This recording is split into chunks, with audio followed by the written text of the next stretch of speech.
Welcome to this video. Today we are reading a story by Sudha, a story from the book The Magic Drum and Other Favorite Stories by Sudha.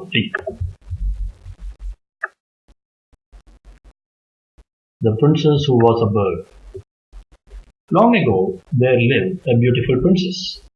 When she grew into a lovely young woman, her father wanted her to get married. In fact, there was a long queue of princes eager to marry her. But the princess would not even look at them. She would not have anything to do with a man apart from her father, she declared. The poor king was puzzled and wondered what had happened for her to hate men so much. He tried pleading and begging and commanding, but the princess was firm. In the meantime, the entire kingdom had come to know about the princess's refusal to get married, and people could talk of nothing else. One day, a handsome prince from a neighboring kingdom heard about the princess and was curious. He wanted to see this princess famous for her beauty and perhaps convince her to marry him.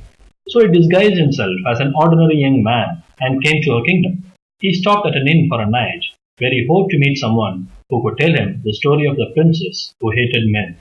Then he got lucky. He happened to meet a woman who took flowers to the palace every day for the princess's garlands. He chatted with her for a long time and found out the entire story. The princess had lost her mother when she was a little girl. She had been brought up by a nurse. This nurse would tell her a story every day. The story was about a pair of minor birds that lived in a nest in a thick forest. They had many beautiful chicks and were proud of their little neat nest. They were also deeply in love with each other. But one day, a fierce fire started in the forest, and the flames started climbing towards their nest.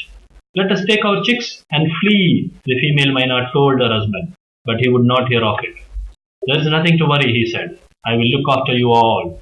The flames came closer and closer, and the female myna kept begging her husband to save her chicks, but he told her to relax and did nothing.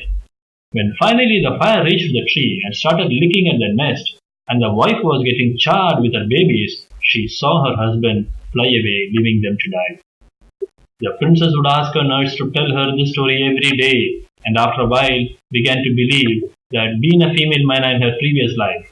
So in this life, she did not want to trust any man or get married. The prince thought hard all night and decided what he would do next. As soon as it was morning, he arrived at the king's palace. There he demanded an audience with the king. He introduced himself as a storyteller. "I have travelled many lands and know many stories," he said loudly. "I can tell you wonderful tales from all over the world. My only condition is I will not talk to a woman." The king was surprised. "Why do you say such a thing?" he asked. By then the prince saw that the princess too had arrived in the court and was listening to him from behind the screen. He cleared his throat and said, "That is the oddest tale in my collection. During my wanderings, I met a sage.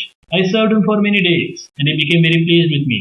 One day, happy with my devotion, he told me the story of my previous life.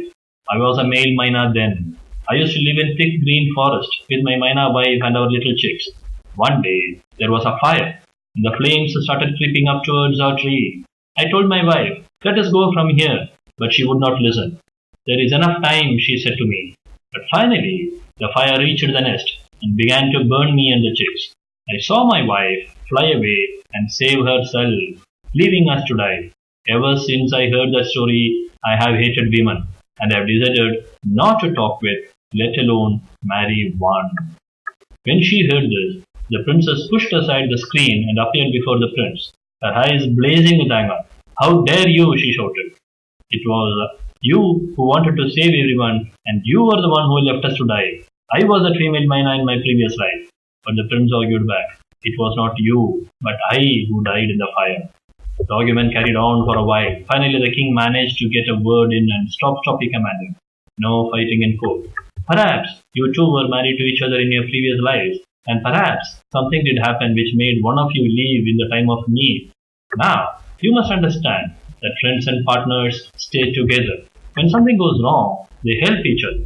Why don't you two get married in this life too and see if you can help one another in good times and bad, like the best of the friends, and make up for the mistakes of your past life? The prince and the princess stopped shouting long enough to take a good look at each other and think over these words. What the king had said? The king had said that as friends and partners, you should stay together.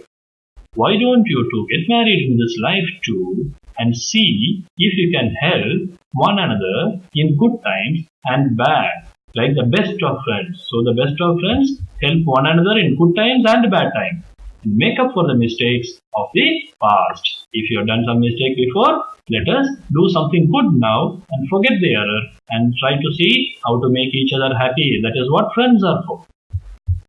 The princess saw the prince's intelligent, kind eyes. She decided to heed her father's advice and two got married soon after. And yes, they lived happily for many, many years through good times and bad, like best friends. Thanks for reading this story from the book The Magic Drum by Sudha.